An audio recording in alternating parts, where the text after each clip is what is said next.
के सामने आ चुकी है। शिक्षक नियमावली पर मुहर लग चुकी है।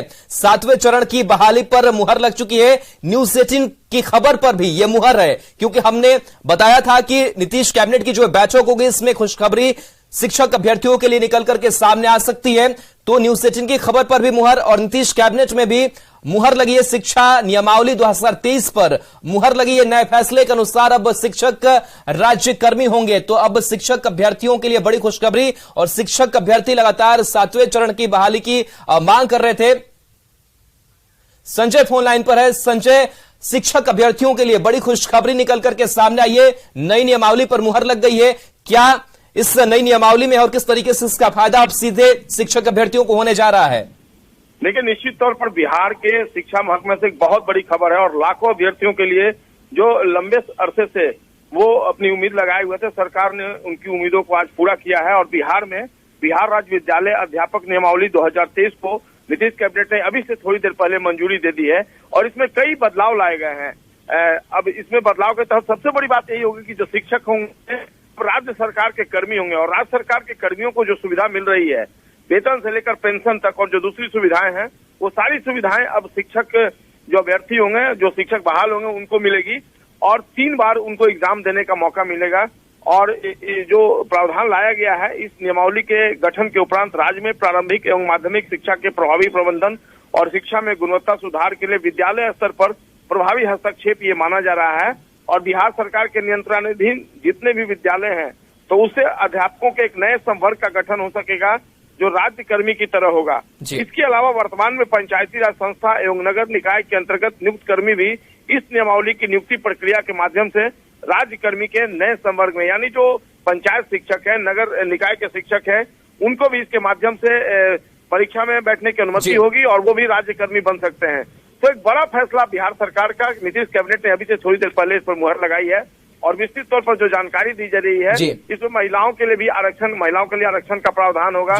और जो संजय बन रही है, रजनीश भी हमारे साथ जुड़े हुए हैं। रजनीश, आप भी लगातार शिक्षक अभ्यर्थियों को सड़कों पर देखते रहे आंदोलन करते हुए, लेकिन अब बड़ी खुशखबरी उनके लिए सामने आई है। किस तरीके से लाभ अब मिलने जा रहा है शिक्षक अभ्यर्थियों को?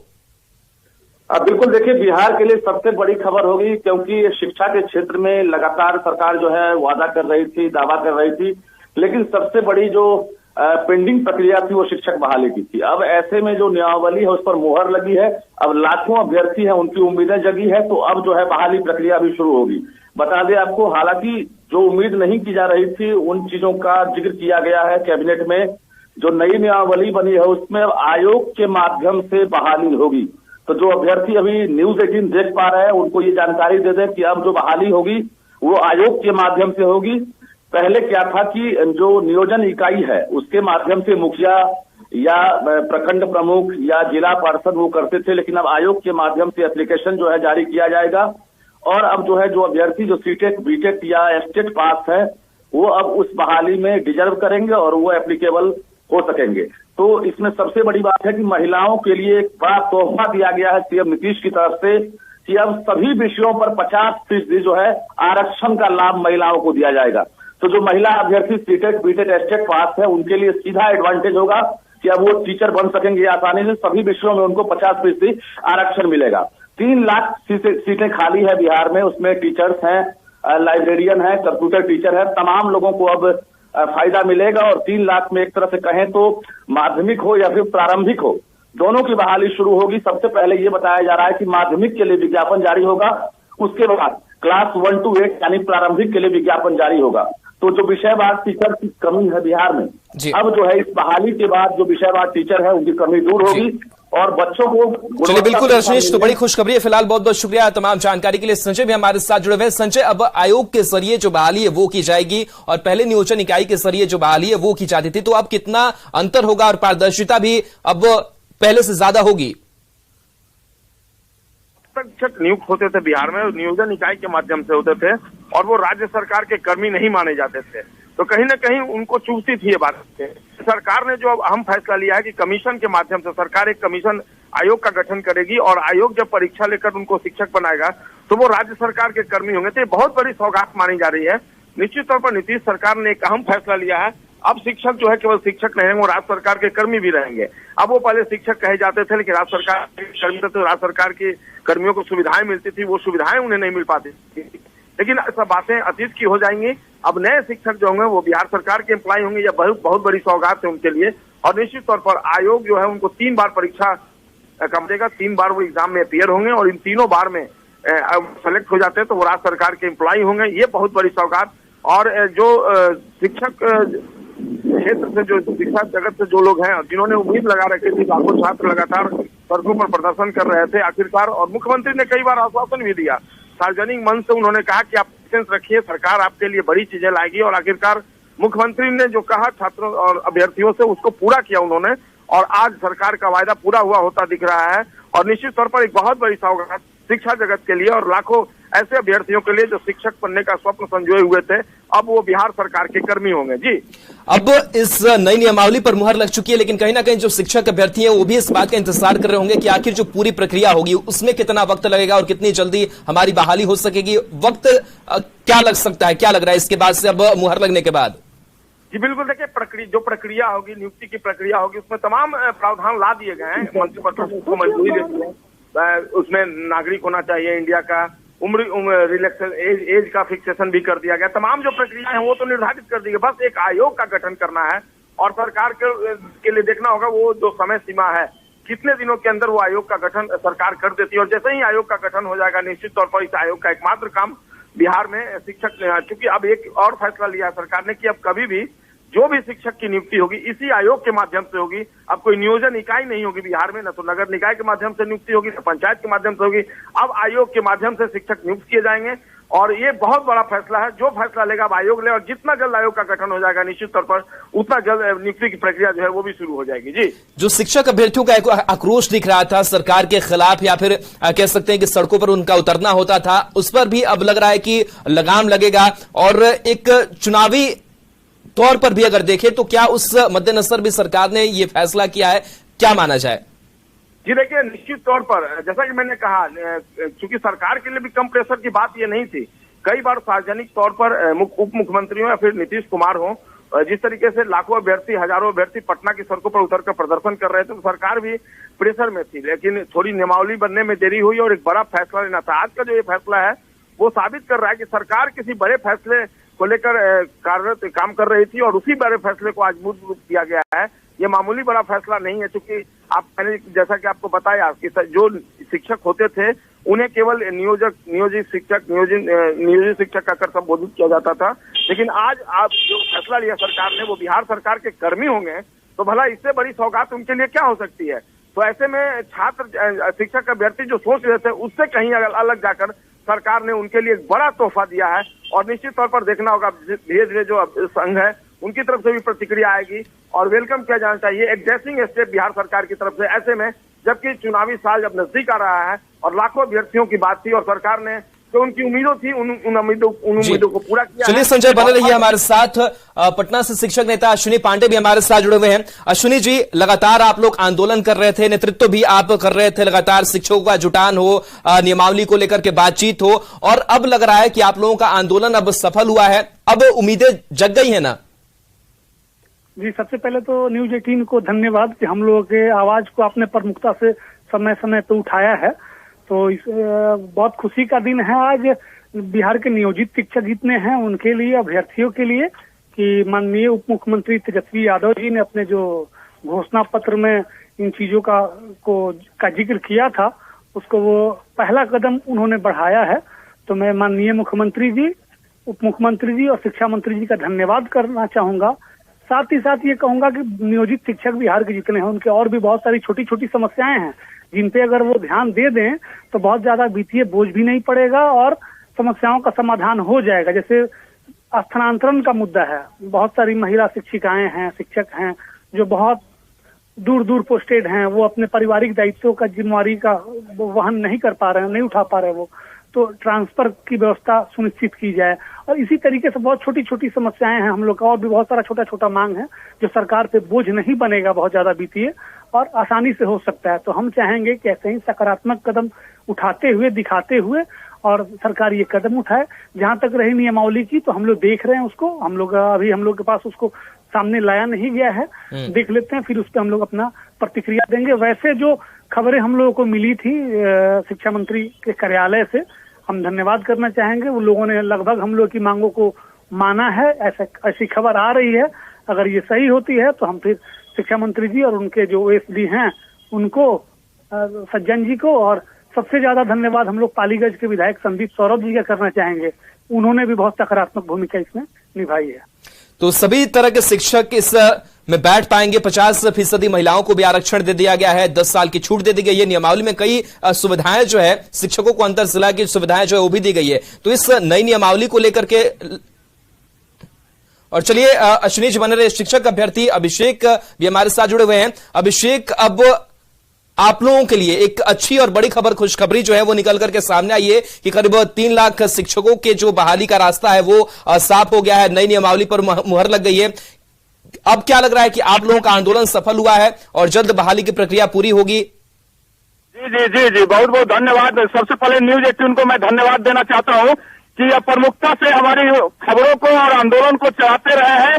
और आज न्यूज 18 ने ही सबसे पहले ये सूत्रों के हवाले से खबर दी थी कि नियमावली पर मुहर लग गई। अब हमारे आंदोलन का असर है कि नियमावली पर मुहर लग गई है। अब देखना यह है सर कि हम लोग की बहाली जल्द से जल्द सरकार कैसे पूरी करती है।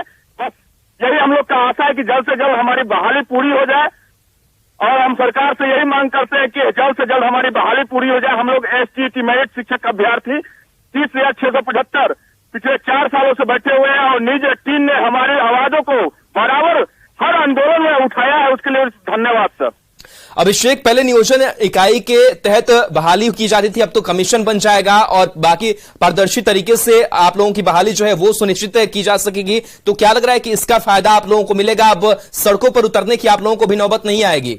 नहीं, अगर ये नियोजन इकाई खत्म हो गई है तो बहुत अच्छा, क्योंकि हमारी मांग यही थी नियोजन इकाई खत्म हो जाए और सेंट्रलाइज पूरी तरीके से होगी तो पारदर्शी हो गया। इसमें एकदम कोई भी किसी भी तरीके गुंजाइश नहीं होगा गलत करने का, क्योंकि सेंट्रलाइज कंप्यूटराइज होगी तो पारदर्शी होगी। और सरकार बहुत ही अच्छे कदम उठाई है। हम लोग का जो मांग था वह मांग मिल गई। अब ये देखना है कि नियमावली में हमारा एसटीईटी मेरिट शिक्षकों अभ्यर्थियों का कितने वेटेज दिया गया है, एसटीईटी मार्क्स पे किया गया है कि नहीं किया गया है, ये देखना है। जी सर।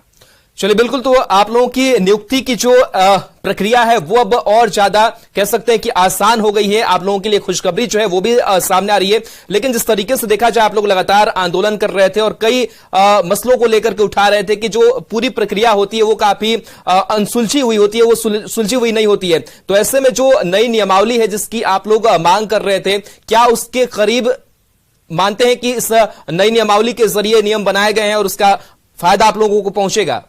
जी, एकदम, क्योंकि 2020 का नियमावली एकदम डिग्री दिखाओ नौकरी पाओ पे चल रही थी। हम लोग का पूरा मांग था नई नियमावली में STET marks, CTET marks, BTech marks और सेंट्रलाइज प्रक्रिया अपनाया जाए। हमें पूरा विश्वास है कि नई नियमावली में यही प्रक्रिया अपनाया गया है और आज 3 लाख शिक्षकों की खुशहाली का दिन है, क्योंकि यह सरकार बहुत दिनों से टाल मटोल कर रही थी। लेकिन हम लोग का आंदोलन जो ताबड़तोड़ आंदोलन कर रहे थे, क्योंकि बिहार में 6,421 विद्यालय में एक भी हाई स्कूल के शिक्षक नहीं है, जिसके लिए हम लोग आंदोलन अभी 31 मार्च को भी किया था। तो सरकार ने हमारी बात को ध्यान पूर्वक रखते हुए आज नई नियमावली को मोहर लगा दी है। उसके लिए सरकार को बहुत बहुत धन्यवाद देना चाहते हैं। साथ ही साथ न्यूज 18 को भी बहुत बहुत धन्यवाद देना चाहते हैं। पहले नियोजन के तहत बहाली होती थी, नियोजित शिक्षक कहलाते थे, लेकिन अब तो राज्यकर्मी का दर्जा मिलेगा। वेतन को लेकर के तमाम सुविधाएं भी आप लोगों को मिलने जा रही है। तो इसका जो फायदा है और इसका जो लाभ है उससे आप कितने आशान्वित नजर आते हैं? बहुत अच्छा लगा कि राज्य कर्मी का दर्जा, एक शिक्षक राष्ट्र का निर्माता होता है और राज्य कर्मी का दर्जा दिए जाने के लिए नीतीश कुमार जी को बहुत बहुत धन्यवाद देना चाहता हूँ कि उन्होंने बहुत ही अच्छी पहल किया है। और नियोजित जो शब्द था ना, एक धब्बा टाइप का था टीचर के ऊपर, कि टीचर भी एक नियोजित होते हैं। इसके लिए मैं नीतीश कुमार जी, माननीय मुख्यमंत्री जी को बहुत बहुत धन्यवाद देना चाहता हूँ। जी सर। जब आप लोग सड़कों पर होते थे और जब धरना प्रदर्शन आप लोगों का चलता था तो काफी संख्या में महिलाएं भी नजर आती थी। अब तो 50% उन लोगों को भी आरक्षण मिलेगा। तो अब दोनों पुरुष और महिलाएं दोनों बराबरी के कंधे से मिलाकर के काम करेंगे और शिक्षक बनेंगे आप लोग और बच्चों के भविष्य को भी उज्जवल करेंगे। जी, किसी भी समाज में महिला पुरुष को पैरेलल रखा जाता है, तभी समाज का विकास होता है। क्योंकि हमारे स्कूल में बहुत 50-50 लगभग रेशियो लड़की का भी है, तो बहुत सारी जो बातें होती है वो लड़की मेल टीचर को नहीं कह पाते हैं, तो फीमेल टीचर को अपने पर्सनल बात कह पाते हैं कि क्या समस्या है, नहीं ये समस्या है। तो हमारी महिला साथी जितने भी शिक्षक कर्मी है वो साथ में रहेंगे और 50-50 का जो मिला है वो बेहतर है। इससे हम संतुष्ट हैं, कोई दिक्कत नहीं है और सरकार को भी इस पे पहल करना चाहिए। नियमावली में 10 वर्ष तक की छूट होगी, 3 बार मौका मिलेगा, ये सब चीज भी आप लोग चाहते थे कि हो, जो नई नियमावली में मुहर लगी है? जी जी जी जी, क्योंकि बहुत हमारे शिक्षक अभ्यर्थी ऐसे थे जिनका उम्र पार हो गया, 4 साल से बहाली नहीं हो रही है, तो उम्र पार हो गया, तो उनके लिए भी बहुत अच्छा अवसर मिला कि 10 वर्ष की छूट मिल गई है, तो फिर इस बहाली प्रक्रिया में आ सकते, क्योंकि ये 4 साल पहले बहाली होने वाली थी और नियम के तहत उनका उम्र लैप्स गया था। तो ये अच्छी बात है, सरकार अच्छी बात की है, इसके लिए बहुत बहुत धन्यवाद।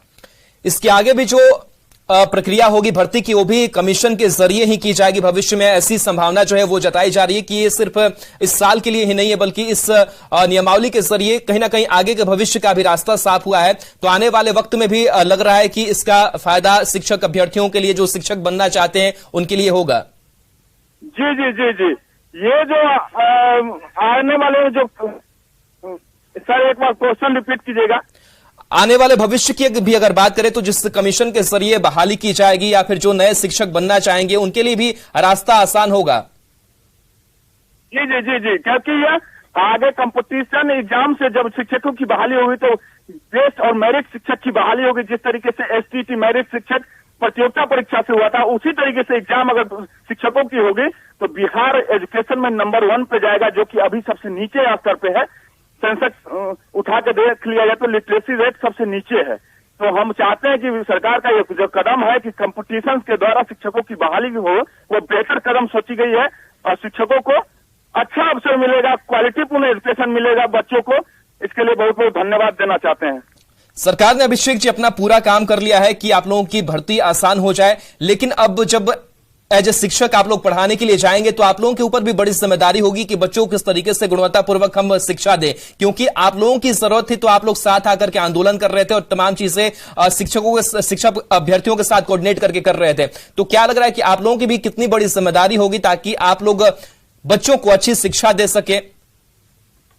जी जी, हमारी पूरी जिम्मेदारी है। जिस तरीके से मैंने अपनी प्रतियोगिता परीक्षा को पास किया, ठीक उसी प्रकार से हम अपने स्कूल में जाके बेहतर एजुकेशन दे बच्चों को और क्वालिटीपूर्ण एजुकेशन दे, ये हमारी जिम्मेदारी बनती है। जैसे ही मैं स्कूल में जाऊंगा तो बेहतर शिक्षा दे पाऊंगा और अपनी पूरी कर्तव्य निष्ठा से 100% मैं अपनी पूरी 100% दूंगा बच्चों की पढ़ाई के लिए। सरकार से नाराजगी भी थी आप लोगों की क्योंकि आपकी मांगे पूरी नहीं हो पा रही थी, लेकिन अब सरकार ने आपके लिए सोचा है, नाराजगी आने वाले समय में या फिर अब लगता है कि दूर हो रही है? जी जी जी जी, सरकार से नाराजगी थी क्योंकि पिछले 4 सालों से ये बहाली नहीं दे रही थी, नियमावली नहीं हो पा रही थी, इसलिए सरकार से नाराजगी थी। लेकिन आज खुशी का दिन है कि पिछले 4 सालों का हम लोग का पर्यटन एकदम बढ़िया क्लियर कर दिया सरकार, नियमावली पर मोहर लगा दिया। अब देखना यह है कि नियमावली में कितना क्या चीज आई है बन छन के, ये जब हाथ में आ जाएंगे तो और बात निकलेगी। अभी तो कैबिनेट की मोहर लगी है और बेहतर ही होगा। सरकार कभी भी कोई कदम उठाती है तो बेहतर ही कदम उठाती है।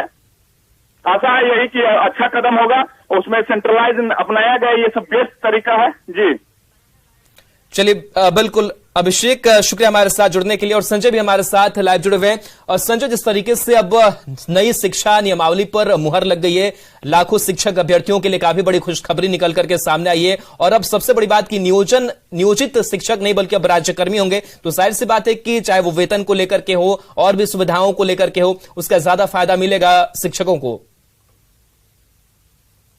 एक बात है कि अभी तक जो नियोजित शिक्षक हैं उन्हें भी अगर शिक्षक बनना होगा, राज्य सरकार का कर्मी बनना होगा, तो उनको भी एग्जाम में अपियर होना बनना होगा, राज्य सरकार का कर्मी बनना होगा तो उनको भी एग्जाम में अपियर होना पड़ेगा। ये सबसे बड़ी बात है। वो नियोजित शिक्षक ही रहेंगे जब तक वो जो आयोग का गठन होगा और उस एग्जाम में वो पास नहीं होते हैं तब तक वो नियोजित शिक्षक ही कहे जाएंगे। उनके लिए कोई विशेष सुविधा की बात नहीं है। हाँ, नए शिक्षक जो बहाल होंगे वो अब राज्य सरकार के कर्मी होंगे। लेकिन सबसे बड़ी बात यह है कि जितने नियोजित शिक्षक अब तक बनाए गए हैं, अगर सभी एग्जाम में पास नहीं होंगे तो उनको नियोजित शिक्षक की तरह ही सारी सुविधाएं जो अभी मिल रही हैं वो मिलेंगी। लेकिन एक सबसे बड़ी बात यही है कि अब आयोग जो है, बिहार सरकार द्वारा गठित आयोग जो है, वो एग्जाम लेगा और उसके बाद जो नए शिक्षक होंगे वो बिहार सरकार के कर्मी होंगे और जो ग्रेजुटी है, जो पेंशन है, जो वेतन बढ़ोतरी का फैसला होगा, जो डीए का फैसला होगा, जिस तरीके से मिल रहा है राज्य सरकार के कर्मियों को, वो सारी सुविधाएं एकमुश्त एक तरीके से इन नए शिक्षकों को मिलेगी। तो सबसे बड़ी बात यही है कि जो पुराने नियोजित शिक्षक है उन्हें किसी तरह की राहत नहीं मिली। अभी से थोड़ी देर पहले इस बारे में बताया गया है और जो हम लोगों ने जो एसीएस थे, अपर मुख्य सचिव थे मंत्रिमंडल सचिवालय विभाग के एस सिद्धार्थ, उनसे पूछा भी कि जो नए शिक्षक बनेंगे वो तो ठीक है, राज्य सरकार के कर्मी होंगे, जो पुराने नियोजित शिक्षक हैं उनको आप क्या फैसिलिटी दे रहे? बोले उन्हें भी इस एग्जाम में अपीयर होना पड़ेगा।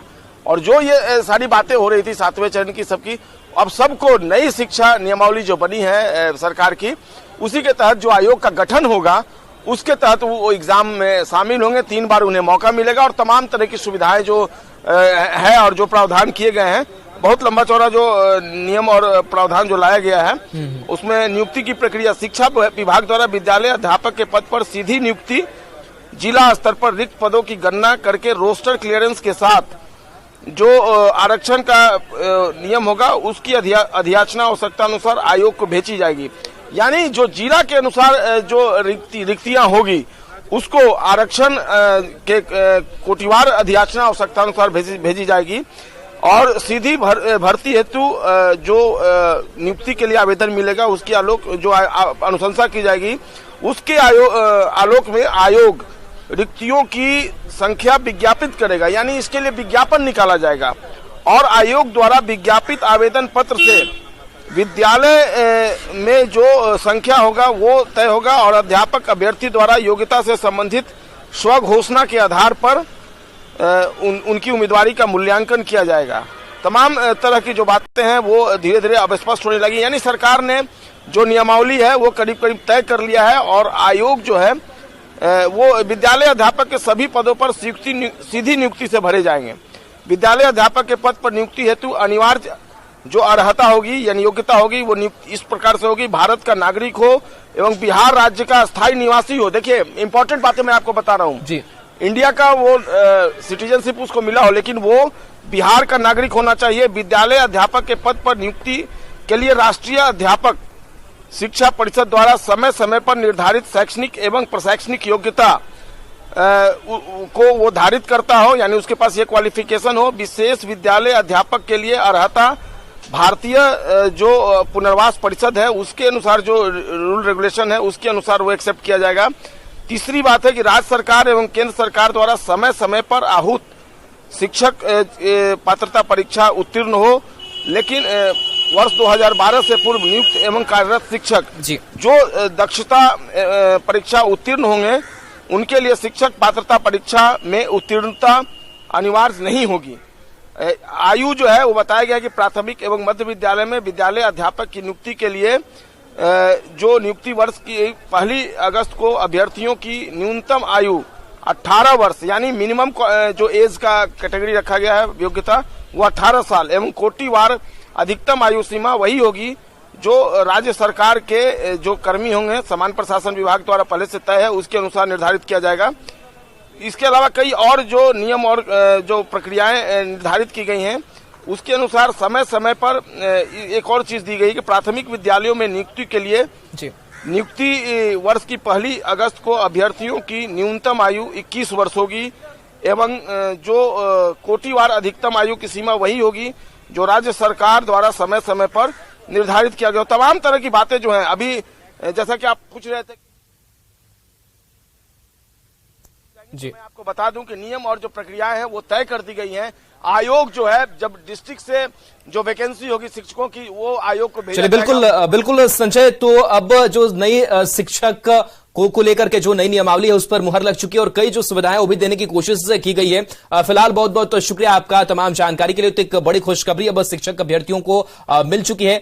फिलहाल इस बुलेटिन में इतना ही। नमस्कार। Headlines presented by